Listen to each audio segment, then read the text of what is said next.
Eh, Hello mga katuts! So, happy talaga tayo today. Kasi supposed to be duty ko sa Taguig pero andito ako ngayon sa Santa Mesa. Kasi ang patient natin ngayon ay veneers with fixed bridge. Ang dami na magsasabi dyan, paldo na naman si Doc. Pero ganun talaga mga katuts. Pero it's a responsibility, kaya 12 na tayo nagising. Actually, 11. 12 ang patient ko today.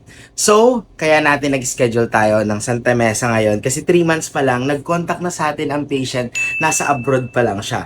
Umuwi muna daw siya ng Bacolod, tapos lumuwas siya kahapon. So ngayon siya nagpe-schedule. Grabe talaga ang pinanggagalingan ng mga patient natin na nagtitiwala sa atin. Maraming salamat sa iyo dyan. Shout out sa Kim, ang patient natin for today. So long procedure siya, kaya siya lang yung patient ko for today, VIP. And dito si Doc Ida, this is her new patient. And meron tayo ngayon dentist na magjo-duty from Samar. Shout out kay Doc Arlene Gabat. Yan.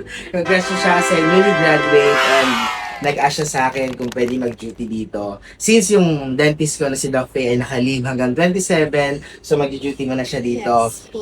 Good luck sa iyong journey. Ready ka na ba sa dentistry world? I mean, slightly po. Slightly. Pero Or ba, ano po, palaban. naman, yeah. Yes. I-boost natin yung confidence mo. I will share my experiences and kung ano yung pwede kong ituro sa'yo. Kasi waray nun. From Londres, Northern Samar. Sa Allen din. Barangay lang din sa kung saan ako lumaki. So, sa mga taga-Allen dyan, this is Dr. Abad. Congrats natin siya. Thank you and don't forget to smile. Ayun,